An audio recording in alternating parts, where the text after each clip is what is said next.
अतीक साहब, वैसे मैं नहीं समझता आपने लाइफ में कोई पहले ऐसा मजाक किया होगा जिसकी इतनी वजाहत देनी पड़ गई हो सर। हमें अगर पहले पता होता कि पीपल्स पार्टी की क़यादत को हम मजाक के जरिए जगा सकते हैं तो पहले कर पहले लेते। भी मजाक करते। हमने तो जितना पुकारा, जितना चिल्लाए, जितना मतवजो किया कि शहर तिजारती लिहाज से अब ये बदनुमा शक्ल अख्तियार कर चुका है, मुश्किलात से दो चार है, तो किसी ने तवज्जो नहीं थी।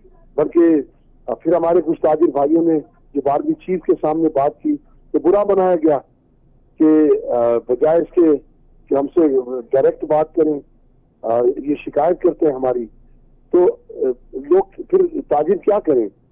ये तो मैं इस बात पे हैरान हूं कि शायद इसमें कुदरत का दखल था कि एक बातों में बात हुई और मैंने एक तंजिया तौर पर, तंज मजाक के तौर पर एहसन इकबाल साहब से कहा कि क्योंकि वो जब खूबियां गिनवा रहे थे लाहौर की और पंजाब की तरक्याती कामों की, तो हमने कहा फिर आप कुछ अरसे के लिए मरियम हमें दे दें, मुराद अली शाह आप ले लें।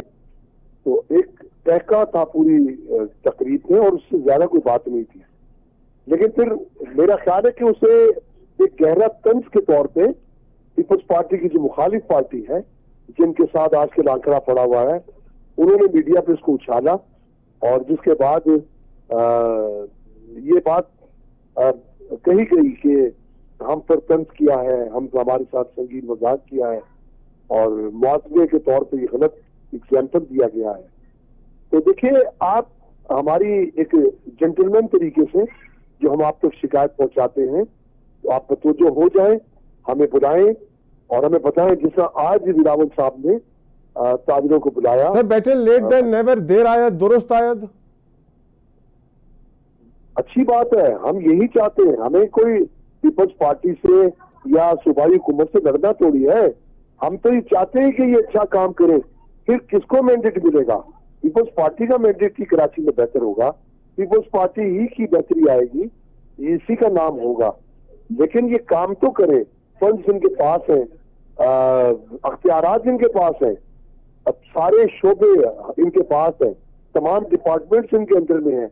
अब भी अगर पीपल्स पार्टी सिंध के लिए काम ना करे तो ये हमारी ही नहीं, खुद पीपल्स पार्टी की अपनी भी बदकिस्मती की बात होगी। लेकिन अतीक साहब ठीक, आप पीपल्स पार्टी के नाकिद हैं, आप तनकीद कर रहे हैं उनके ऊपर, लेकिन आज हमें उस तकरीब में मुराद अली शाह साहब और बिलावल साहब ने याद दिलाने की कोशिश की, ताजिर बरादरी को स्पेशली, कि 2008 में जब वो गवर्नमेंट में आए थे तो किस तरह भत्ते की पर्चियाँ आती थी, किस तरीके से लॉ एंड ऑर्डर की सिचुएशन थी, दिन में 100 आदमी टारगेट किलिंग का शिकार हो जाते थे,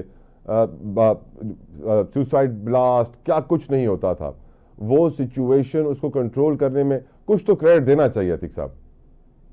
मैं आपसे एक सवाल करता हूँ, आप सहाफती बयानतदारी का मुजाहरा करते हुए जवाब दीजिएगा सर, कि गैंग वॉर की सरपरस्ती किसने की, मुझे बताइए। सर बिल्कुल, ये रिपोर्ट्स थी ऐसी जेआईटी के अंदर भी कि सियासी लोग मुलव्विस थे उसके पीछे, और फिर वो कौन सी सियासी जमात थी जिसकी आशीर्वाद गैंगवार को हासिल थी? सर एक और जमात भी थी जिसके लीडर पे बैन लग गया सर, जिसका नाम नहीं लेते हम टीवी पे आजकल। नहीं सर जी, उसका गैंगवार से क्या ताल्लुक है?